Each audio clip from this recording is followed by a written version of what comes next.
وعلیکم السلام ورحمۃ اللہ وبرکاتہ۔ نحمده ونستعينه ونستغفره ونؤمن به ونتوكل عليه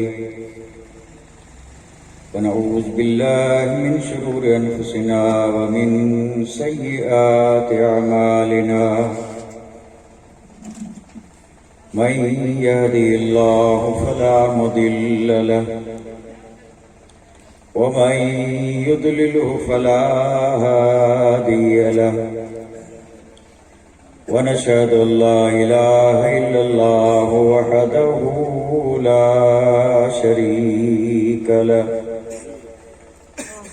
ونشهد أن سيدنا ومولانا محمدا عبده ورسوله أما بعد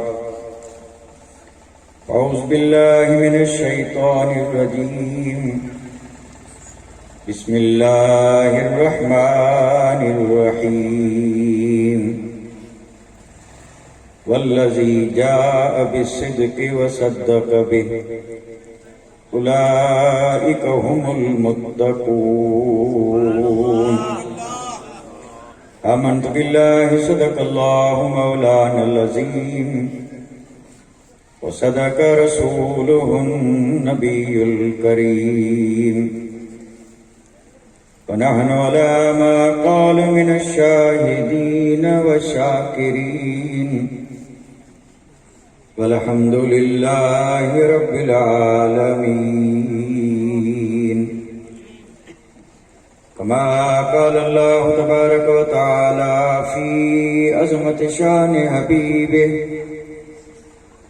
إن الله وملائكته يصلون على النبي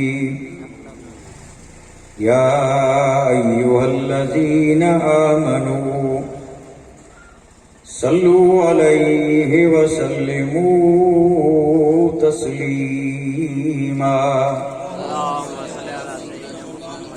اللهم صل على سيدنا مولانا محمد وعلى آل سيدنا مولانا محمد وبارك وسلم صلاة وسلام عليك يا رسول الله صلاة وسلام عليك يا حبيب الله لائق عزت عظیم تکریم واجب الاحترام گرامی قدر ذی وقار علماء اعظام محترم و مکرم سامعین کرام عزت مآب خواتین اسلام، الحمدللہ اللہ تبارک و تعالیٰ کا فضل اور اس کا کرم ہے کہ اس نے محض اپنے فضل اور کرم سے ہمیں یہ توفیق رفیق عطا فرمائی کہ آج ہم اور آپ اس بابرکت محفل میں اصدق الصادقین، سید المتقین، امیر المؤمنین، خلیفۃ المسلمین، یار غار مصطفیٰ، یار مزار مصطفیٰ، سیدنا و مولانا حضرت ابو بکر صدیق رضی اللہ تعالیٰ عنہ کی عظیم بارگاہ میں ادب و احترام کے ساتھ اپنی عقیدتوں اور محبتوں کا خراج پیش کرنے کے لیے حاضر ہوئے۔ سبحان اللہ۔ اللہ تعالیٰ اپنے حبیب کے صدقے میں ہم سب کی حاضری قبول فرمائے، اور اس ذکر خیر کو اللہ تعالیٰ ہم سب کے لیے دونوں جہان کی سعادت مندی، نیک بختی اور نجات کا ذریعہ اور سبب بنائے۔ کہاں ہم اور کہاں ذکر سیدنا صدیق اکبر؟ زمانے والے اس عظیم ہستی کا ذکر نہ تو کر سکے ہیں نہ کر سکیں گے، جن کا ذکر خود رب فرمائے، قرآن مجید میں جن کی شان میں آیتیں اترے، اور وما ینطق عن الہوی ان هو الا وحی یوحی والی زبان سے مصطفیٰ جان رحمت جن کی تعریف فرمائے، اس ہستی کی تعریف ہم تو کر ہی نہیں سکتے، یہ ان کا کرم ہے کہ انہوں نے ہمیں اجازت مرحمت فرما دی کہ ہم ان کی بارگاہ میں حاضر ہوئے ہیں۔ اللہ تعالیٰ ہم سب کی حاضری قبول فرمائے، آمین۔ ابھی آپ حضرات نے مختصر بلکہ جامع بیان سماعت فرمایا، جس میں حضرت علامہ الحاج مولانا امید علی صاحب اپنے نرالے انداز سے شان سیدنا صدیق اکبر بیان فرما رہے ہیں، اور انہوں نے کافی کچھ یعنی اختصار سے عرض کر دیا۔ بہت سارے مشہور اور معروف واقعات جو تھے ان کی طرف آپ نے اشارہ فرمایا اور گلدستہ بنا کر کے پیش کرنے کی سعادت حاصل کی۔ میں بھی آپ حضرات کی خدمت میں یہی ارادہ لے کر کے حاضر ہوا ہوں، مختصر سے وقت میں ذکر کریں گے اس امید پر کہ اللہ تعالیٰ قبول فرمائے۔ میں آج جو کچھ بھی عرض کروں گا کوشش یہی کروں گا کہ جتنا ہو سکے اختصار سے کام لیں، کیونکہ شدت کی سردی اور آپ اور ہم بظاہر دیکھیں تو کھلے میں ہی بیٹھے ہیں۔ یہ ہے تو ٹھیک ہے، یعنی انتظام تو ہے لیکن کھلا ہی ہے، کیونکہ چاروں طرف سے کھلا ہے اور ہوا اطراف سے آتی ہے، اوپر سے نہیں آتی۔ اطراف کھلے ہیں تو چاروں طرف کھلا ہی ہے، تو کھلے میں بیٹھے لیکن ہمت سے بیٹھے، کیونکہ ہم اور آپ یہ یقین رکھتے ہیں کہ یہ بیٹھنا کام آئے گا، اور کم از کم اتنا تو یقین ہے کہ نذرانہ پہنچے گا کہاں؟ پہنچے گا سیدنا صدیق اکبر کی بارگاہ میں، اور وہ ہیں مصطفیٰ کی بارگاہ میں۔ تو الحمدللہ یہ ہے سیدنا صدیق اکبر کی شان۔ کسی بزرگ نے کیا خوب کہا تھا، کسی سے بھی ملنا ہو تو پتہ پوچھتے ہیں، اگر کسی سے ملنا ہو تو پتہ پوچھتے ہیں، اور پھر اس کا ایڈریس بتایا جاتا ہے کہ فلاں گلی، فلاں محلہ، فلاں شہر، پن کوڈ وغیرہ پورا ایڈریس بتا دیتے ہیں۔ سیدنا صدیق اکبر نے اپنی معرفت، اپنا پتہ مصطفیٰ کی ذات میں گم کر دیا۔ اگر کوئی مصطفیٰ کے پتے پہ مدینے پہنچا تو صدیق وہیں ملیں گے۔ سبحان اللہ، واہ واہ واہ واہ۔ اور ایسا اگر ایڈریس کسی کا ہے تو وہ صرف دو ذاتیں ہیں۔ کیا بات ہے، بہت اچھا۔ ایک ہیں یار غار مصطفیٰ اور دوسرے ہیں مطلوب مصطفیٰ۔ سبحان اللہ۔ سیدنا صدیق اکبر کی ذات ہے اور سیدنا فاروق اعظم کی ذات ہے، جنہیں مصطفیٰ جان رحمت نے اپنے پہلو میں لٹایا، جنت کی کیاری میں لٹایا۔ اگر اسی انداز میں گفتگو کرتے رہیں تو باتیں تو بہت ہیں۔ میں تمہید عرض نہیں کر رہا ہوں، میں آج اپنا انداز پورا میں نے بدل دیا ہے، کوئی ضرورت نہیں ہے تمہید کی، حالانکہ جو کچھ محافظ ضمیر ہے اسی طرح عرض کرتا رہوں گا۔ یعنی جس کو آپ میرے حوالے سے اگر نیا انداز کہیں تو کہہ سکتے ہیں یہ ایک طرح سے نیا انداز ہے۔ کل جدید لذیذ ہے صاحب، ہر نئی چیز پیاری پسند ہوتی ہے۔ کیا بات ہے، بہت اچھا۔ تو میں تو خیر نیا نہیں ہوں لیکن کوشش کر رہا ہوں کہ انداز ذرا نیا ہو جائے۔ کیا بات ہے، واہ واہ۔ میں تو آپ کے سامنے بہت پرانا ہوں، ان سب سے پرانا ہوں، اور جو ان سے پرانے ہیں ان سے بھی پرانا ہوں۔ تو پرانا تو پرانا ہی رہے گا، لیکن کوشش کر رہا ہوں کہ بات ذرا نئے انداز میں عرض کر دوں۔ سوال کروں ایک آپ حضرات سے، کیونکہ میری عادت ہے۔ آپ اور ہم باہر سن چکے ہیں، آدمی دفن وہی ہوتا ہے جہاں سے اس کی مٹی اٹھائی جاتی ہے۔ یہ مسلمہ حقیقت ہے یا نہیں؟ اور یہ ہر ایمان والا جانتا ہے۔ یعنی آدمی دفن وہی ہوتا ہے جہاں سے اس کا خمیر بنتا ہے۔ ہر آدمی کی مٹی جہاں سے اٹھائی گئی وہ دفن وہی ہوا۔ آپ کا ذہن گیا کہیں کہ نہیں گیا؟ جس کی یعنی یہ خاکی جسم ہے، اور یہ خاکی جسم بنا خاک سے، مٹی سے بنا، جہاں سے مٹی اٹھائی گئی دفن بھی اور اگر ایران اور روم میں بھی کیوں نہ ہو، اگر ہند سے ہے تو وہ ہند ہی میں آئے گا۔ حضرت سلیمان نے کسی کو بھیجا بھی تھا، ملک الموت نہیں گھورا تھا، اور اسے آئی کپ کپی۔ آپ نے پوچھا کیوں؟ کہا کوئی مجھے گھور رہا ہے، ہوا کو حکم دے کہ ہند پہنچا دے۔ آپ نے ہوا کو حکم دیا، ہند میں پہنچا تو ملک الموت وہیں موجود تھے، کہا میں ہی تو تھا۔ تو پوچھا گھور کیوں رہے تھے؟ تو ملک الموت نے کہا کہ حکم تھا تیری روح قبض کرنے کا، اور جگہ تیری ہند میں، اور تو یہاں بیٹھا تھا۔ میں بھی حیرت میں تھا کہ اب کیا ہوگا، لیکن رب نے انتظام فرما دیا۔ اسی وقت جب تیری روح قبض کرنی تھی تو وہاں نہیں بلکہ یہاں ہے۔ تو یہ تو آپ اور ہم جانتے ہیں، یہ جگہ بھی متعین ہے، وقت بھی متعین ہے، اور پہنچی مٹی جہاں کا خمیر تھا یہ بھی مسلم ہے۔ تو جہاں سے جس کی مٹی لی گئی اسی سے جسم بنا، اور پھر دفن بھی وہیں پہ۔ ابو بکر صدیق کہاں دفن ہے؟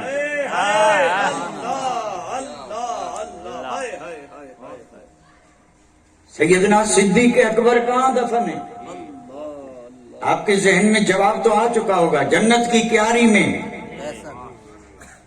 اچھا، میرے آقا نور نلا نور ہیں، لیکن نوری لباس بشریت اس کے بھی ہم قائل ہیں۔ قائل ہے، بے شک۔ تو میرے آقا کا طالب شریف بھی بشری بنا کہ نہیں بنا؟ جی ہاں، تو وہ بھی تو مٹی سے بنا، بے شک۔ اور آپ بھی وہیں دفن ہیں تو وہ مٹی۔ ہائے ہائے ہائے، اللہ اللہ اللہ اللہ۔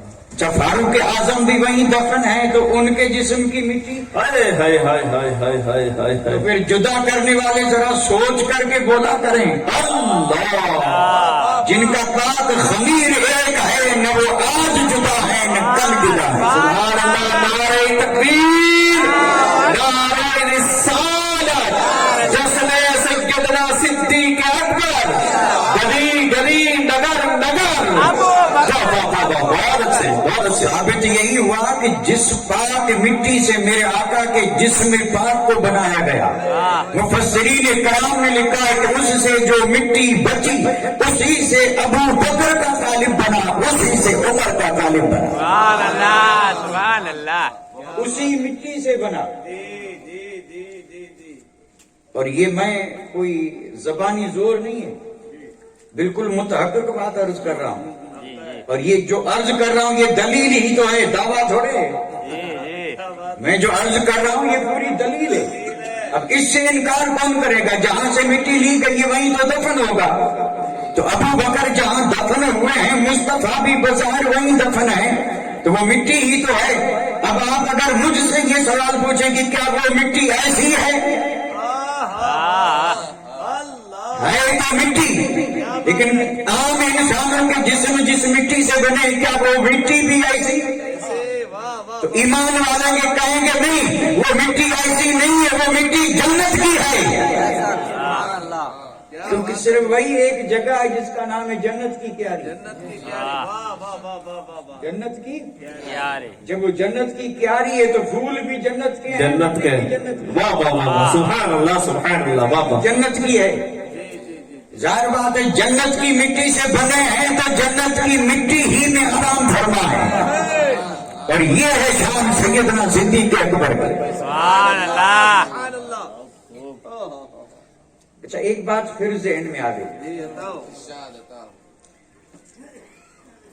یہ یعنی وہ باتیں تو بحث والی تو نہیں کریں گے، حالانکہ ذہن میں تو بات آئی کہ مٹی بھی 3 طرح کی ہے، پانی بھی 3 طرح کے ہیں، اور جب تینوں کا ذکر کریں گے تو پھر فیصلے بھی بتانے پڑیں گے کہ اس میں افضل کون ہے، اس میں افضل کون ہے۔ آپ توجہ دیں تو تھوڑا سا عرض کر دوں، بتاؤ۔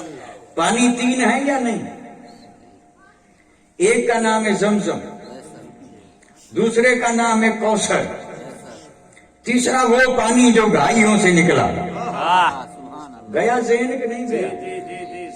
1500 صحابہ ہیں حدیبیہ میں، پانی ختم ہو گیا، صحابہ نے شکایت کی تھی یا رسول اللہ پانی نہیں ہے، آپ نے پیالہ منگایا، پیالے میں مقدس ہاتھ رکھا، اور پھر ہاتھ جو رکھا تو انگلیاں ہیں فیض پر، ٹوٹے ہیں پیاسے جھوم کر، ندیاں پنجاب رحمت کی ہیں جاری، واہ واہ۔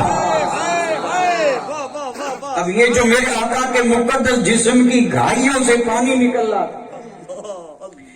متفقہ فیصلہ ہے کہ یہ زمزم سے بھی افضل ہے اور آب کوثر سے بھی افضل ہے، سبحان اللہ، آب کوثر سے بھی افضل ہے۔ اور یہاں پر بزرگ جب پہنچے ہیں تو ایک ذہن دیا ہے، میرے آقا کا لعاب دہن جس پانی میں پڑے تو لعاب دہن تو اس لیے تھا کہ پانی میٹھا ہو، لیکن پانی میں لعاب دہن گرا زمین میٹھی ہو گئی، یہ روایتوں سے ثابت ہے، زمین میٹھی ہو گئی۔ اور یہ روایت بھی آپ نے سنی ہوگی، ایک یہودی آیا تھا، اس نے کہا یا رسول اللہ کنواں کھودا ہے، تالاب بنایا ہے، پانی کھاری ہے، آپ چلیں اسے میٹھا کر دیں تو میں کلمہ پڑھ لوں گا۔ تو آپ نے فرمایا اگر تو کلمہ پڑھ رہا ہے تو چلیے۔ تالاب تھا، وہ لے گیا، آپ کنارے پہ کھڑے رہے اور آپ نے لعاب دہن ڈالا، لعاب دہن ڈال کر کے فرمایا میٹھا ہو گیا۔ اور چونکہ اس نے ابھی کلمہ نہیں پڑھا تھا تو اس نے چلو بھر کے چکھا کا بے شک میٹھا ہو گیا۔ سبحان اللہ، تو آپ نے فرمایا پڑھ کلمہ، کہا ایسے نہیں پڑھوں گا۔ پھر گھوم کر کے گیا اس کنارے، وہاں سے چلو بھرا تو وہاں بھی میٹھا، اللہ وہاں بھی میٹھا۔ آپ نے فرمایا اب تو یقین ہوا کہ ابھی بھی نہیں۔ پھر گیا اس طرف، وہاں سے چلو بھرا، وہاں بھی میٹھا۔ فرمایا اب پر نہیں، اب چوتھا کنارہ، وہاں جا کے چلو بھر دو، اگر سارا میٹھا ہے تو کلمہ پڑھ لوں گا۔ تو وہاں بھی چلو بھرا تو وہاں بھی میٹھا۔ میرے آقا نے فوراً پوچھنے لگا کہ لعاب دہن تو ایک جگہ پہ ڈالا ہے، سارا پانی میٹھا کیسے ہوا؟ میرے آقا نے فرمایا تو نادان ہے، پانی ذات میں میٹھا نہیں ہوتا، پانی میٹھا ہوتا ہے زمین کی وجہ سے۔ اگر زمین کھاری ہے تو پانی بھی کھارا، زمین میٹھی ہے تو پانی بھی میٹھا۔ یہ صرف تیرا پانی ہی نہیں بدلا ہے، لعاب دہن جب پانی پہ پڑا تو مدینے کی ساری زمین بدل گئی۔ نعرہ تکبیر، نعرہ رسالت، حضرت مصطفیٰ، واہ واہ واہ، سبحان اللہ سبحان اللہ۔ سارے کنویں میٹھے ہو گئے کیونکہ زمین میٹھی ہو گئی۔ اللہ لعاب دہن پڑے تو زمین بدل جائے۔ اندازہ کریں ان خوش نصیبوں کا کہ انگلیوں سے وہ پانی نکلا جس کی کوئی مثال نہیں، وہ جن کے جسم میں پہنچا، ان کی عظمت کا عالم اور رفعت کا عالم کیا ہے؟ سبحان اللہ، نعرہ تکبیر، نعرہ رسالت، عظمت سیدنا صدیق اکبر، عظمت وفادار رسول۔ سبحان اللہ، بہت اچھے، سبحان اللہ سبحان اللہ۔ اور جہاں تک رہی بات مٹی کی، تو ایک تو مٹی وہ ہے جس پہ مصطفیٰ کے قدم پڑے، اور وہ بھی قدم نہیں، نالین، یعنی قدم ہے نالین میں، نالین پڑی زمین پہ، اور وہ زمین رب کو اتنی پسند آئی کہ لا اقسم بہذا البلد، یہ بھی زمین ہے۔ جی جی، اللہ تعالیٰ کو یہ زمین اتنی پسند آئی، اور یہ مکے کی زمین ہے جس کی رب نے قسمیں کھائی۔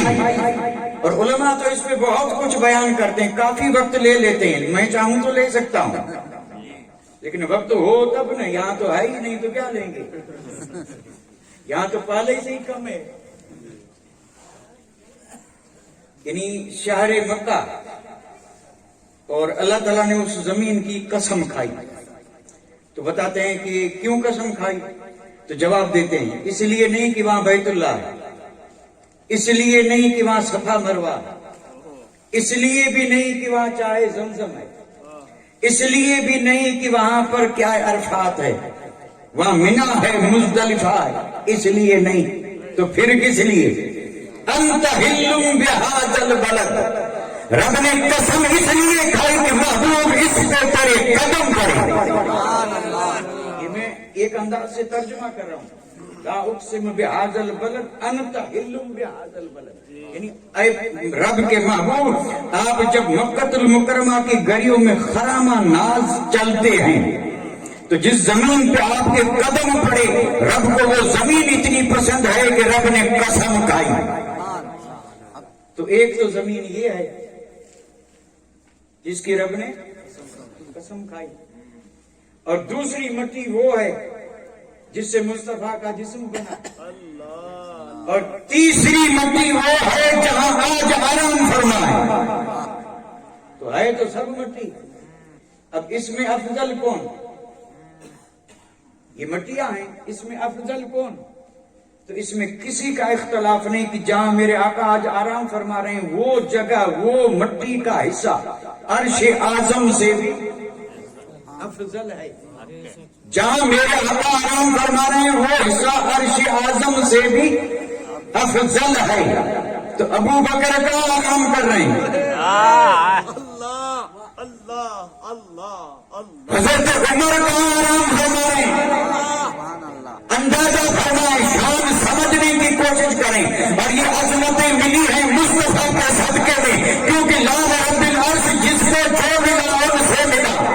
یہ فضیلتیں بھی مصطفیٰ نے دی ہیں، یہ قربت بھی مصطفیٰ نے دی ہے، یہ عظمت بھی مصطفیٰ نے دی ہے، اور جو کچھ ملا ہے صدقہ مصطفیٰ کا. سبحان اللہ، صدقہ سیدنا صدیق اکبر جتنا کوئی قریب نہیں. یہ جملہ بولا ہے میں نے، سیدنا صدیق اکبر جتنا کوئی مصطفیٰ کے قریب نہیں. بہت اچھا ہے. اب دیکھیے کم و بیش 1,24,000 صحابہ، سب شان والے، اور صحابی کہتے ہیں اس کو ہیں جس کو قرب ملا ہو، جس کو صحبت ملی ہو، جس نے دیدار کیا ہو. تو قریب تو سب تھے، اہل بیت بھی قریب تھے، اصحاب بھی قریب تھے، لیکن میں نے جو جملہ بولا وہ یہ ہے کہ قریب تو سب تھے لیکن سب سے زیادہ قریب، سب سے زیادہ. تو نام کس کا آئے گا؟ سیدنا صدیق اکبر کا. اور اگر کوئی دلیل تو کہیں گے آج دیکھ لے. سبحان اللہ. بہت اچھے. اگر کوئی اس پہ دلیل مانگے تو ہم تو اتنا ہی کہیں گے کہ آج دیکھ لے. کوئی اتنا قریب نہیں تھا. بالکل مسلمہ حقیقت جملے کی شکل میں عرض کر رہا ہوں. میرے اور آپ کے آقا تاجدار مدینہ کا قلب اطہر، قلب اطہر نہ سمجھے ہوں تو دل، میرے اور آپ کے آقا کا مبارک دل جس پہ قرآن اترا، مبارک دل جس پہ وہ قرآن جو پہاڑ پہ اترے تو ریزہ ریزہ ہو جائے، اور یہ سارا قرآن اسی دل پہ اترا. مصطفیٰ جان رحمت کا دل. محبت کہاں ہوتی ہے؟ واہ، بھائی آپ اور ہم بھی، رب نے ہر انسان کو محبت کا جذبہ دیا ہے یا نہیں؟ تو محبت کہاں رہتی ہے؟ دل میں. دل ہی میں. جی. اور یہی دل مصطفیٰ، اس میں محبتیں تھی یا نہیں؟ بے شک تھی. حد تو یہ ہے کہ امت کی بھی تھی. سبحان یہ اللہ. جو امت ہے اس کی محبت بھی میرے آقا کے دل میں. اگر نہ ہوتی تو رات بھر کیوں کھڑے رہتے؟ جی ہاں. اگر محبت نہ ہوتی تو 3 دن غار والا سجدہ کس لیے کیا؟ اگر امت کی محبت نہ ہوتی تو پیدا ہوتے ہی رب حبلی کیوں کہا؟ اور اگر محبت نہ ہوتی تو معراج میں جاتے ہوئے یاد کیوں کیا؟ تو محبت تھی تب نا. تو ثابت کیا ہوا؟ میرے آقا کے قلب اطہر میں اس امت کی تھی یا نہیں؟ اچھا، امت میں پھر کئی طبقات ہیں، جس میں اونچے میں اونچا طبقہ ہے غوث کا. یہ سب ولی ہیں، اور جتنے ولی ہیں سب مصطفیٰ کے پیارے. میرے آقا کو ان سے محبت تھی یا نہیں؟ اگر محبت نہ ہوتی تو ولایت نہ ملتی. کسی کو بھی ولایت تب ملتی ہے جب محبت ہو، اور ایمان بھی تب ملتا ہے جب محبت ہو. پھر جس کی جیسی محبت ویسا انعام.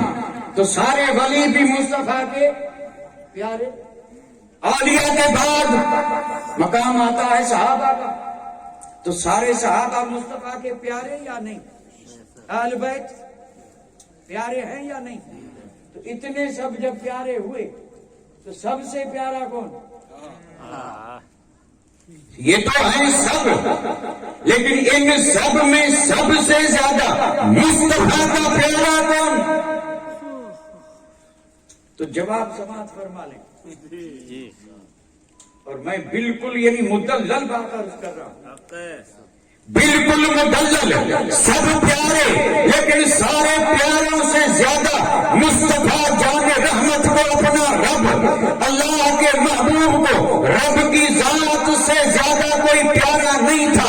مصطفیٰ کی سب سے زیادہ اگر محبت تھی تو رب سے، اور رب کے بعد اگر کسی سے محبت تھی تو اسی کا نام ہے ابو بکر صدیق۔ سبحان اللہ، سبحان اللہ، نعرہ تکبیر، نعرہ رسالت، عظمت سیدنا صدیق اکبر۔ سب پیارے، امت بھی پیاری، اولیاء بھی پیارے، اغواث بھی پیارے، اقدام بھی پیارے، سارے ولی بھی پیارے، صحابہ بھی پیارے، 4 یار میں سے 3 پیارے، اشر مبشرہ بھی پیارے، اصحاب بدر بھی پیارے، اور اصحاب رضوان بھی سب پیارے، لیکن سب سے زیادہ پیارا، سب سے زیادہ یعنی میرے اور آپ کے آقا کو اگر سب سے زیادہ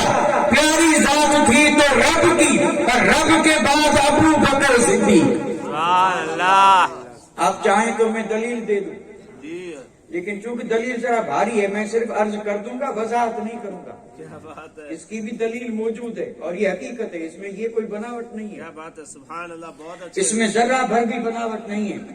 یعنی ابو بکر صدیق کے اگر مصطفیٰ محبوب ہیں تو مصطفیٰ جان رحمت کے ابو بکر محبوب ہیں، محب محبوب ادھر سے بھی ہیں ادھر سے بھی ہیں، بڑی پیاری ذات ہے صدیق اکبر کی۔ اور دلیل میں صرف حدیث پڑھوں گا، اور کبھی موقع ملے تو کسی سے عرض کر دینا اسی حدیث پر کوئی بیان بھی کر دے اور وضاحت بھی کر دے، کرنے والے آتے رہے۔ کیا کمی کیا ہے؟ کیا بات ہے، ہم اگر کوئی بات بتا کے چلے جائیں تو جو بڑا ہے اس سے کبھی آپ پوچھ تو لیا کریں نا، صرف بڑے بنانے سے کام نہیں چلے گا، بڑا بن کے آیا ہے تو کچھ پوچھ بھی لیا کریں، اور کچھ عنوان بھی دے دیا کریں، کیونکہ بڑے تو یہ ریکویسٹ کر دیا کریں کہ صاحب بڑے ہیں تو ذرا اسی پر روشنی ڈال دیں۔ تو میں آج روشنی نہیں ڈالوں گا، بڑوں کے حوالے کر کے جا رہا ہوں۔ مالیہ میں تو بڑے آتے ہی رہتے ہیں، بڑے سے بڑے، بڑے سے بڑے، بڑوں سے عرض کر دیجئے کہ یہ جو حدیث پاک ہے میرے آقا نے فرمایا، آقا نے ارشاد فرمایا، لو كنت متخذا خلیلا لاتخذت ابا بکر خلیلا۔ سبحان اللہ، سبحان اللہ، سبحان اللہ، نعرہ تکبیر، نعرہ رسالت، عظمت سیدنا صدیق اکبر۔ سبحان اللہ، سبحان اللہ، حضور محمود شاہ جیلانی، سبحان اللہ، سبحان اللہ، بہت اچھے، بہت اچھے۔ الا ان صاحبکم خلیل اللہ، او کما قال النبی صلی اللہ تعالی علیہ وسلم، فرمایا اگر میں کسی کو اپنا خلیل بناتا تو ابو بکر کی ذات تھی، واہ واہ واہ، بہت لیکن میرے دیوانوں تمہارا آقا تو رب کا خلیل ہے، تمہارا آقا رب کا۔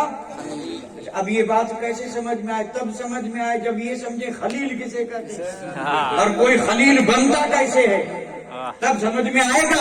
یہ کوئی ایسی حکایت تو ہے نہیں کہ ہم حکایت بیان کر دیں اور بات سمجھ میں آ جائے۔ یہ دوستی کا اونچے سے اونچا درجہ ہے۔ نبیوں میں صرف ابراہیم خلیل اللہ ہے، سبحان اللہ، سبحان نبیوں میں ابراہیم، اللہ، صحابہ میں صدیق اس قابل ہے کہ میرے آقا نے فرمایا لو كنت متخذا خلیلا لاتخذت ابا بکر خلیلا۔ اور اگر کوئی ہو بتانے والا تو بتا سکتا ہے کہ جو کام ابراہیم خلیل اللہ نے کیے تھے، جس کی وجہ سے خلیل بنے تھے، وہی یار غار نے کیے تھے کہ مصطفیٰ نے فرمایا ابو بکر میرا خلیل۔ نعرہ تکبیر، نعرہ رسالت، گلی گلی اچھے، لاجواب لاجواب، ماشاء اللہ ماشاء اللہ. حضرت ابراہیم اللہ کے خلیل ہیں. جی اللہ نے خلیل کیوں بنایا؟ واہ وزندار سوال ہے کہ نہیں؟ جی بے شک حق ہے. الجھا کے نہیں، الجھانے کی بات ہی نہیں ہے. آپ علماء الجھ رہے ہیں تو عوام پہ تو پھر کوئی قصور نہیں دیا جاتا. اس میں الجھنے کا سوال ہی نہیں ہے. جی حضرت ابراہیم خلیل بنے تھے، اس کی وجہ ہی بتائی گئی ہے. ہائے ہائے. اور بھی نبی ہیں کم و بیش 1,24,000 نبی ہیں، لیکن سارے نبیوں میں اگر کوئی خلیل اللہ ہے تو حضرت ابراہیم ہے. اور خلیل اس لیے بنے تھے کہ رب نے حکم دیا تو رب کے حکم پر آگ میں چھلانگ لگا دی. سبحان اللہ. اور جب رب کا حکم آیا تو بیٹے کی گردن پہ چھری رکھ دی. جی. اور جب رب کا حکم آیا تو نور نظر اسماعیل ذبیح اللہ اور حضرت حاجرہ کو ایسے بیابان اور جنگل میں تنہا چھوڑ کے جا رہے، مڑ کے دیکھ بھی نہیں رہے ہیں. واہ واہ واہ واہ. یہ ہے خلیل اللہ. نہیں کیا تھا. جی جی. میں تھوڑی باتیں عرض کروں. یہی چیزیں تھی کہ خلیل بنے. ہفتہ یہی چیزیں تھی کہ خلیل پرواہ نہیں کی، نہ جان کی پرواہ نہ وطن کی پرواہ. وطن چھوڑا اور اس کے بعد اپنی جان بھی قربان کرنے کے لیے پیش کی. اولاد کے گلے پہ چھری چلا دی اور بیوی بچوں کو بے آب ہو گیا. رب کے حکم پہ میدان میں چھوڑا. پھر حکمتیں اپنی جگہ پہ تھی، مکہ بسنا تھا، لیکن ایسے کام جب انہوں نے کیے تو رب کے خلیل بنے. اب ذرا آئیے مکہ المکرمہ کی وادی میں اور وہاں دیکھیے یار غار مصطفیٰ کو. قسم رب کی، حضرت ابراہیم نے جو کام رب کو راضی کرنے کے لیے کیے تھے وہی تنہا مکے میں ابو بکر صدیق مصطفیٰ کے لیے کر رہا. سبحان اللہ. نعرہ تکبیر، اللہ اکبر. نعرہ رسالت، حضرت مصطفیٰ جس نے سیدنا صدیق اکبر گلی گلی نگر نگر ابو بکر. شب ہجرت میرے آقا تشریف لائے، ابو بکر چلنا ہے. جی ہاں. مکہ سارا دشمن ہے، فرمایا چلنا ہے. تو گھر نہیں تھا کیا؟ جی باقی نہیں تو 2 شہزادیاں تو تھی، عائشہ اور حضرت اسما. بیٹے بھی تھے، والد بھی تھا، والدہ بھی تھی، گھر تھا. تو کہا تو سکتے تھے یا رسول اللہ دشمن کے حوالے گھر کیسے کروں؟ دشمن ہے، ہم جب چلیں گے تو ان بیوی بچوں کا کیا ہوگا؟ صدیق نے یہ نہیں کہا. میرے آقا نے دروازہ کھٹکھٹایا تو ابو بکر آدھی رات کو دروازے پہ کھڑے ہیں. مصطفیٰ نے پوچھا سوئے کیوں نہیں؟ فرمایا جس دن سے آپ نے فرمایا تھا ابو بکر نے سونا بند کر دیا ہے. نہ معلوم مصطفیٰ کب آئے اور ابو بکر سویا ہو. اس لیے کبھی بے دردوں کو نیند آتی ہے، درد والے نہیں ہوتے. نعرہ تکبیر، نعرہ رسالت، محبت سیدنا ابو بکر صدیق. گھر کا گھر قربان کر دیا. ہائے ہائے بہت اچھے بہت اچھے. خلیل یہ اونچے میں اونچا درتا ہے، پھر نیچے آتے آتے دوستی پہ ختم ہوتا ہے. اور آج تو دوستی بھی ناپید ہے تو خلیل کو کوئی کیا سمجھے؟ بہت اچھے حضرت. جڑ ہی نہیں تو پھل کہاں سے ملے؟ جڑ ہی نہیں، دوستیاں ختم ہیں تو خلت کوئی کیا سمجھے؟ خلیل اسے کہتے ہیں کہ جس کو نہ جان کی پرواہ ہو، نہ مال کی پرواہ ہو، نہ اولاد کی پرواہ ہو، نہ وطن کی پرواہ ہو. اگر پرواہ ہو تو محبوب کی پرواہ ہو، وہی ابو بکر بنتا. غار میں گئے تو کہا پہلے میں. کیوں پہلے میں کا؟ ہو سکتا ہے کوئی موزی ہو. تو موزی کا ڈر انہیں نہیں تھا کیا؟ جان ان کی تھی. جان پیاری ہوتی ہے کہ نہیں؟ اگر جان پیاری ہوتی تو کہتے یا رسول اللہ آپ کیا کریں؟ اندر ہمت نہیں ہو رہی ہے، کوئی سانپ ہو، بچھو ہو، کوئی درندہ ہو، جاؤں کیسے؟ اب آپ جائیں یا میں جاؤں، یہی باتیں ہوتی ہیں. لیکن آپ فرمایا نہیں پہلے میں جاؤں گا. جان دے رہے ہیں، جان جو بڑی پیاری ہے. تو میں آج خیر دیکھیں یہ پھر بات جا رہی ہے ذرا تفصیل میں صرف اشاروں میں بات کر رہا ہوں. میں بات کر رہا تھا خلت کی، میرے آقا نے فرمایا لو کنت متخذا خلیلا لاتخذت ابا بکر خلیلا الا وصاحبکم خلیل اللہ. فرمایا کہ تمہارا آقا تو اللہ کا خلیل ہے، اگر کسی کو بناتا تو پھر ایک ہی ذات تھی اور اس کا نام ہے ابو بکر. اب برکت کے لیے 2-4 حدیثیں پڑھ کے آپ سے اجازت لے رہا ہوں. گفتگو جو کرنا تھی سو میں نہ کر سکتا، اور کریں گے کبھی انشاءاللہ، کیونکہ وقت کا لحاظ کرتے ہوئے میں اب سیدنا صدیق اکبر کی شان وہی بیان کرنے جا رہا ہوں جو میرے اور آپ کے آقا نے بیان کی. سبحان اللہ. آیتیں نہیں، صرف حدیثیں، صرف وہ شان جو میرے آقا نے بیان فرمائی. اور میں یاد کر رہا تھا کہ صدیق مصطفیٰ کے سب سے زیادہ محبوب اور پیارے، یہی میں نے دعویٰ کیا اور اسی پر میں عرض کر رہا تھا. یعنی قلب پاک مصطفیٰ میں خدا کے بعد اگر کسی کی زیادہ محبت تھی تو وہ ابو بکر. وہ کس کی؟ ابو بکر کی. دلیل میں اگر میں نے ایک تو حدیث پڑھ دی اور وضاحت چاہیں تو ایک بات اور عرض کر دوں، حالانکہ سنی سنائی بات ہے، ہمیشہ یہ ذکر ہوتا رہتا ہے. ایک موقع پہ میرے آقا نے ایک حکم دیا صحابہ کرام کو، اور حدیث کے الفاظ یہ تھے زر خبا تزدد حبا.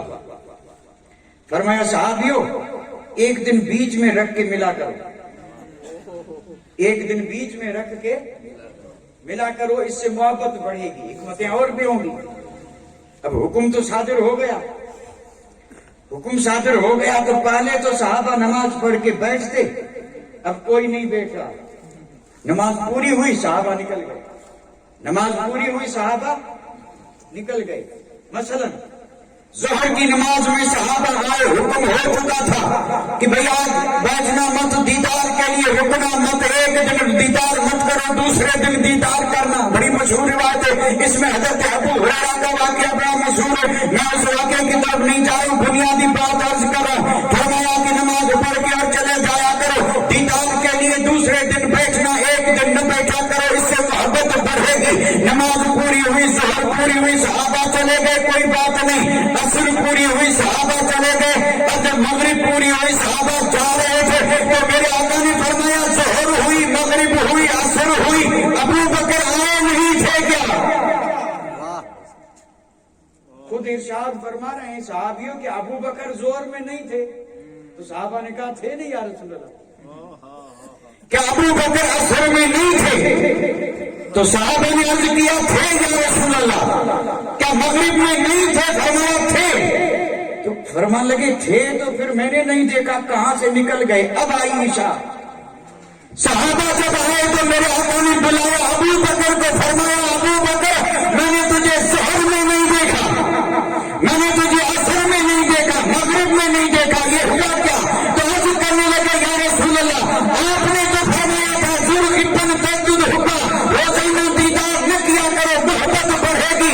اسی حکم پہ میں نماز میں تو تھا، سامنے نہیں آیا، مسکرا کے فرمایا ابو بکر یہ حکم اوروں کے لیے ہے، تیرے لیے نہیں ہے. نعرہ تکبیر، نعرہ رسالت، جشن صدیق اکبر. سبحان اللہ، سبحان اللہ، کیا بات ہے حضرت، بہت اچھے، واہ واہ واہ واہ. ثابت کیا ہوا؟ ثابت اتنے پیارے تھے کہ جیسے ابو بکر مصطفیٰ کے دیدار سے سکون پاتے تھے، خوشی محسوس ہوتی تھی. یہی حال تاجدار مدینہ کا تھا کہ ابو بکر کو دیکھیں تو مصطفیٰ مسرور ہو، اور نہ دیکھیں تو خیال آئے کہ ابو بکر دکھائی کیوں نہ دیا، دکھائی کیوں نہ دیا. اللہ اکبر. اندازہ تو فرمائیں. یہ تھی میرے آقا کی ابو بکر صدیق سے محبت. کسی نے صدیق اکبر سے پوچھا کہ صبح فجر میں آئے ساتھ میں ہیں اور فجر سے لے کے ظہر تک ساتھ میں، ظہر پڑھ کے گھر جاتے تھے، کھانا پینا ضروریات، پھر آتے تھے عصر میں، پھر ساتھ ہی ساتھ ہیں. یہ ایک معمول عرض کر رہا ہوں صدیق اکبر کا. اب یہ جو عصر اور مغرب، عصر اور یعنی ظہر کے بیچ کا وقفہ ہے، یہ صدیق اکبر گئے اپنے گھر اور گھر جا کر کے پھر عصر میں آ گئے. اتنا وقفہ مصطفیٰ سے دور رہے تو کسی پوچھا ابو بکر اجازت ہے ضرورت کے لیے اتنا مصطفیٰ سے دور رہتے ہو تو رہتے کیسے ہو؟ یار غار نے فرمایا قسم رب کی میں اس وقت میں ایسے رہتا ہوں جیسے بغیر پانی کے مچھلی رہتی ہے. یعنی رہتا تو گھر میں ہوں لیکن سکون سے نہیں، تڑپتا رہتا ہوں کہ پھر کب عصر کا وقت آئے کہ دیدار مصطفیٰ نصیب ہو. اب اگر میں یہاں جملہ عرض کر دوں کہ یہ ہے ابو بکر، یہ ہے ابو بکر. اور بھی سننا چاہیں گے؟ ایک دن صحابہ نے آپس میں بات کی تھی، بڑی عجیب بات تھی. ایک صحابی نے کہا کہ آپ لوگ تو یہ کہتے ہو نا ابو بکر نے جب کلمہ پڑھا کھانا بہت کم کھاتے ہیں، اور یہ صدیق اکبر کی 5 مخصوص چیزیں تھیں، ان میں یہ تھی. یعنی آپ نے کلمہ پڑھا تو کھاتے کم تھے. کسی نے پوچھا کم کیوں؟ تو کہا اللہ کے ذکر میں اتنی لذت ہے کہ کھانے کو جی نہیں چاہتا. جینے کے لیے کھا لیتا ہوں لیکن لذت اب کھانے میں نہیں، لذت اب یاد مصطفیٰ اور یاد خدا میں ہے. لوگوں نے کہا ابو بکر پانی کم کیوں پیتے ہو؟ فرمایا پانی کی ضرورت کیا ہے؟ لکھا ہے یار نے جسے سیراب کر دیا ہے اسے دنیا کے پانی کی ضرورت نہیں. پانی بھی کم، کھانا بھی کم، اور کھانا بھی لذیذ نہیں. یہ تو صحابہ میں مشہور تھا. تو ایک دن صحابہ میں سے کسی نے کہا کہ تم لوگ باتیں کرتے ہو کہ ابو بکر کھاتے نہیں ہیں. تو کہا پھر کیا ہوا؟ کہا قسم رب کی آج میں ان کے گھر کے قریب سے گزرا تو روشن دان میں سے جیسے کسی چیز کو بھونا جا رہا ہو، کباب کی خوشبو آ رہی تھی. کباب تو سمجھ رہے ہیں؟ کباب نہیں سمجھتے؟ اگر آپ چاہیں تو میں کباب کی آئٹمیں گنا دوں. نہیں ضرورت نہیں. سیخ کباب، شامی، ابھی ٹھنڈی کا موسم. اچھا کباب یعنی بھونا ہوا گوشت، اس کے الگ الگ آئٹمیں ہیں، بڑا لذیذ ہوتا ہے. اور کسی کو پانی آیا ہو تو ذرا نکل لے، تھوکنا مت، کیونکہ محفل کے آداب کے خلاف ہے. اس صحابی نے کہا ابو بکر کے گھر کے قریب سے گزرا تھا، اندر کباب بن رہا تھا، خوشبو باہر آ رہی تھی اور اس روشن دان سے دھواں بھی نکل رہا تھا. ابو بکر آپ کہتے ہیں کہ کھاتے نہیں، ابو بکر گھر میں کباب کھا رہے تھے.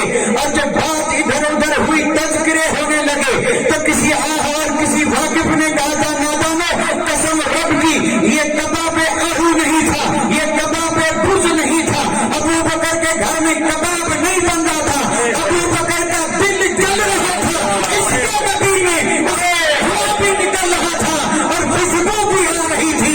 یہ کباب آہو نہیں تھا، یہ عاشق صادق کا دل تھا جو خدا کے نبی میں جل رہا تھا. یہ ہے ابو بکر. دل کا حال جب یہ ہوتا ہے نا تب کوئی یار غار بنتا ہے، یار مزار بنتا ہے، وفادار بنتا ہے، افضل البشر بعد الانبیاء بالتحقیق بنتا ہے، بالتحقیق بنتا ہے. اور جب اتنا مقام ہوتا ہے تو پھر اللہ اکبر، اللہ ہی بہتر جانتا ہے. میرے آقا کا وصال ہوا، وصال سے ہی صدیق اکبر کی طبیعت بگڑی. بڑی مشہور حدیث ہے، طبیعت گری. اب طبیب آئے، طبیب حاذق حکیم، انہوں نے قارورہ کیا. قارورہ اس وقت تشخیص کا یہ آلہ تھا اور ذریعہ تھا، اس وقت کوئی سمجھے گا بھی نہیں، لیکن چونکہ اس وقت آلات بدل چکے ہیں تب تھا قارورہ تشخیص کے لیے. اب یہ لفظ دو ہیں، تشخیص، قارورہ. اور یہ دونوں جو ہے نا جیسے ہمالیہ، ہم نے سمجھے تو ہمالیہ اور کیا ہے تشخیص اور قارورہ.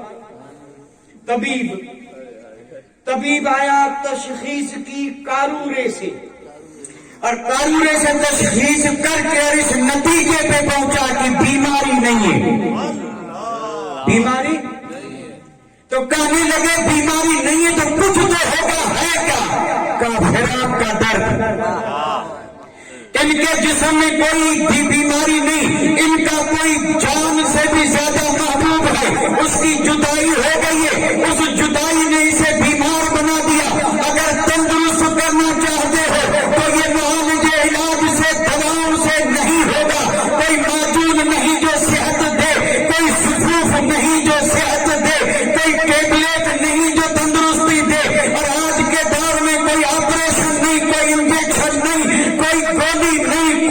کیپسول نہیں جو اس کو شفا دے دے. یہ مریض درد ہے, اگر چاہتے ہیں شفا ملے تو بس شفا یہی ہے کہ محبوب کا دیدار ہو جائے, ابو بکر تندرست ہو جائے. اور آپ کا وصال بھی اسی میں ہوا تھا, کسی درد میں 2.25 سال کے بعد اور اسی درد میں فراق جو تھا نا, حالانکہ ایک لحاظ سے تو جدائی تھی نہیں, وہ الگ تھا معاملہ, لیکن جسمانی اعتبار سے تو جدائی ہو گئی تھی. اب ابو بکر صدیق کو بغیر یار کے چین نہیں, سکون نہیں, اور اس کی دلیل بھی میں حدیث سے عرض کر دوں. اور یہ راوی خود سیدنا صدیق اکبر ہے. آپ نے فرمایا انہی دنوں میں نے خواب دیکھا, اور خواب دیکھا تو مصطفیٰ جان رحمت کا دیدار ہوا, اور دیدار اس حال میں ہوا کہ جس میں اطہر پہ 2 سفید کپڑے تھے. مصطفیٰ کا دیدار ہوا جسم پہ 2 سفید کپڑے تھے, اور جب میں نے دیکھا تو اچانک کپڑوں کا رنگ بدل کے ہرا ہو گیا, اور ہرا جو ہوا تو نور پھوٹنے لگا, اور نور پھوٹ کر کے آگے مصطفیٰ جان رحمت تشریف لائے. ابو بکر صدیق فرماتے ہیں کہ آپ نے مجھے سلام کیا, سلام کر کے مسافہ فرمایا, مسافہ فرما کے نبوت والا ہاتھ میرے آقا نے صدیق کے سینے پہ رکھا, اور ارشاد فرمایا ابو بکر کیا ابھی ملنے کے دن آئے نہیں؟ اللہ اکبر. فرماتے ہیں یہ سننا تھا, چیخ نکل گئی, اور چیخ نکلی, رونے لگے, روتے رہے, خواب ہی میں رو رہے, روتے روتے نڈھال ہوئے. تو میرے آقا نے جاتے ہوئے فرمایا ابو بکر فکر مت کر, اب وہ دن آئے ہیں. یہ کہنا تھا کہ ابو بکر اتنا روئے کہ سارے گھر والے بیدار ہو گئے, اور جب پوچھنے لگے تو کہنے لگے کہ وصال یار قریب ہے. ابو بکر کو اپنے حال پہ چھوڑ دو, کیونکہ محبوب سے ملنے کی گھڑی آ رہی ہے. کوئی زندگی کا متمنی ہے, کوئی اس گھڑی کا متمنی ہے, جیسے حضرت بلال تھے. وصال بھی ہوا تھا تو اسی میں ہوا تھا. اور وصال کے وقت کی بات عرض کر دوں, اگرچہ یہ الگ الگ باتیں ہیں, یاد رکھیے گا, حالانکہ مضمون وہی ہے محبت کا, باقی میں نے چھیڑا ہی نہیں. حقیقت میں جو کچھ لایا تھا وہ سب وہی ہے, اسے میں نے چھیڑا بھی نہیں ہے. حقیقت میں نہیں چھیڑا, جو لایا تھا اسے چھیڑا بھی نہیں, اور جو بیان کر رہا ہوں اس میں سے اتنا چھوٹا جس کی کوئی حد نہیں, اور جس کو کوئی پورا آج تک نہیں کر پایا. حضرت ابو عبیدہ ابن الجراح, تاریخ کی بات عرض کر رہا ہوں, سیرت تاریخ اسلام. حضرت ابو عبیدہ ابن الجراح ہیں, اور یہ دور ہے صدیق اکبر کا آخری دور. ملک شام فتح کرنے گئے ہیں, دمشق کا شہر بڑا مضبوط تھا, اور صحابہ نے بڑی کوششیں کی, فتح نہیں ہو رہا تھا. ابو عبیدہ ابن الجراح نے آنکھ بند کر کے فریاد کی, اغثنی یا رسول اللہ, وامددنی یا رسول اللہ. جو صحابہ کا معمول تھا وہ غلامان صحابہ کا معمول ہے. آج بھی جب ہم پھنستے ہیں تو اللہ والوں سے مدد مانگتے ہیں اور مدد ملتی ہے. حضرت ابن جراح نے مدد مانگی, قلعہ یہ شہر فتح نہیں ہو رہا تھا دمشق. رات کو سوئے, آقا کا دیدار ہوا, مصطفیٰ تشریف لائی, اور آپ نے فرمایا فکر مت کرو, فتح کل تمہارے قدم چومے. اور واقعی اسی دن فتح ہوئی, اسی دن فتح ہوئی. پڑھ لیجیے سیرت. اور ایسے تو کئی صحابہ نے کئی مقامات پہ مدد مانگی ہے, اور مدد مصطفیٰ نے فرمائی, اور آج بھی فرما رہے ہیں.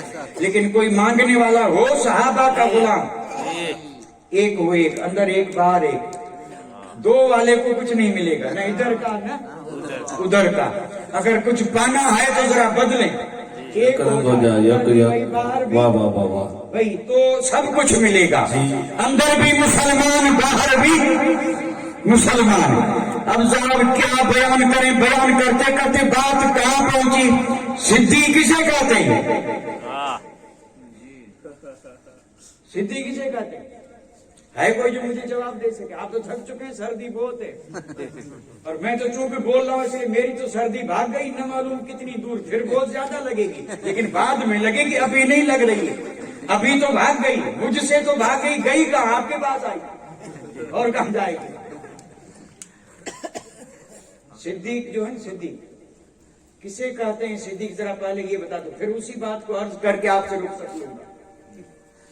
صدیق کہتے ہیں جو پہلے تو بات کا سچا ہو، پھر عمل کا سچا ہو، پھر حال کا سچا ہو، اور یہ تین چیزیں ہیں، تینوں میں جو سچا وہی صدیق ہے۔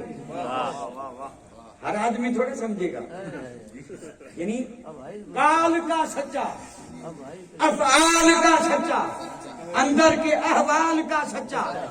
اگر قال کا سچا ہے، افعال سچے نہیں، احوال سچے نہیں، تو صادق کہہ سکتے ہیں، صدیق نہیں۔ صادق کہتے ہیں، صدیق نہیں۔ صدیق وہی ہوتا ہے جو یعنی قال کا بھی سچا، افعال کا بھی سچا، احوال کا بھی سچا، اور جب یہ تینوں سچائیاں ہوتی ہیں جمع تو پھر وہ بنتا ہے صدیق۔ اور پھر اس کو اگر مصطفیٰ کہہ دیں تو بنتا ہے اکبر۔ کیا بات ہے، سبحان اللہ۔ یہ آپ نے پھر غور نہیں کیا، میں آپ سے عرض کر رہا ہوں اور آپ پتہ نہیں کہاں گھوم رہے ہیں۔ یعنی قول کا سچا، عمل کا سچا، اب ہم کیا جانے احوال کیا ہے، ٹھیک ہے، قول اور عمل تو سمجھ سکتے ہیں لیکن احوال جو ہے یہ دل کی کیفیت کا نام ہے، اندر کے احوال حالتیں، اس کا بھی کیا ہو، سچا ہو۔ تو جب یوں سچا بنتا ہے تو وہ صدیق بنا، اور ایسے صدیق کو اگر مصطفیٰ سند دے دیں تو وہ صدیق اکبر بنتا ہے، پھر وہ اسد صادقین بنتا ہے، سارے سچوں میں سب سے بڑا سچا۔ سبحان اللہ، نعرہ تکبیر، نعرہ رسالت، مقام ابھی صدیق کی تعریف پوری نہیں ہوئی، صدیق کا جس کو آپ نے ویاخیا ابھی مکمل نہیں ہوئی۔ صدیق کسے کہتے تو سنیں، ایک ہے صادق، ایک ہے صدیق، واقعے کے مطابق بات عرض کرے صادق ہے، یعنی جو ہوا جیسے ہوا بتا دے تو یہ کیا ہے، اور ویسے نہ بتائے تو بھئی ایک آدمی یہاں سے دوڑا، ٹھوکر لگی، گرا، میں نے دیکھا، میں نے وہی بیان کر دیا کہ دوڑ رہا تھا، ٹھوکر لگی اور گر گیا۔ اور اسی کو اگر کوئی یوں بیان کرے کہ دوڑتا جا رہا تھا، پیچھے سے کسی نے دھکا دیا اور گر گیا، تو واقعہ کچھ اور تھا اور میں جھوٹا ہوں۔ حالانکہ گرا ہے وہ سچا ہے، لیکن گرا تھا ٹھوکر لگنے سے، اور میں نے کہا کسی نے، تو کیا ہو گیا؟ یعنی واقعے کے مطابق کہے تو یہ صادق، واہ واہ واہ، اور سچا صادق کس کے مطابق کہے؟ واقعے کے مطابق۔ اور صدیق کہتے ہیں اس کو کہ اس کی زبان سے جو نکلے ویسا ہی ہوتا ہے، وہ ہے صدیق۔ لاجواب، لاجواب، یعنی اس کی زبان سے نکلے اور واقعہ ویسے ہی ہے جیسے اس نے کہا۔ اگر سمجھ میں نہ آئے تو قسم رب کی سیرت کا حوالہ عرض کر دوں، احد کا میدان ہے، واہ واہ واہ واہ واہ واہ، بہت اچھا۔ احد کا میدان ہے، جنگ ختم ہوئی ہے، مصطفیٰ شہر کی طرف آ رہے ہیں، صحابہ بھی آ رہے ہیں۔ ایک صحابیہ کا بیٹا جس کا نام تھا مالک بن سنان، بہت اچھے، واہ واہ واہ، تفسیر نئی 12ویں جلد، سورہ یوسف، یا ایھا الصدیق کی تفسیر میں، وہاں قرآن میں حضرت یوسف کو صدیق کہا گیا، یہاں ابو بکر کو مصطفیٰ کا صدیق کہا گیا۔ صدیق کیوں کہا گیا؟ جو کہے وہی ہو جائے، رب وہی کر دے۔ عہد ختم ہوئی، صحابہ جو تھے وہ آ رہے تھے، شہید بھی ہوئے تھے۔ ایک صحابیہ جن کا بیٹا نام تھا مالک بن سنان، عہد میں ہوا شہید، سارے صحابہ نے شہید ہوتے دیکھا، جام شہادت نوش کرتے دیکھا، والدہ دوڑتی آ رہی ہے، صحابہ سے پوچھا میرا بیٹا مالک کہاں؟ اب کون کہے ماں کو کہ تیرا بیٹا شہید ہو گیا؟ جس سے بھی پوچھا اس نے کہا وہ پیچھے والے کو پوچھ، پیچھے والے نے کہا اور جو پیچھے آ رہا اس سے پوچھ، ماں پوچھتی رہی، صحابہ بتانے کی ہمت نہیں کر رہے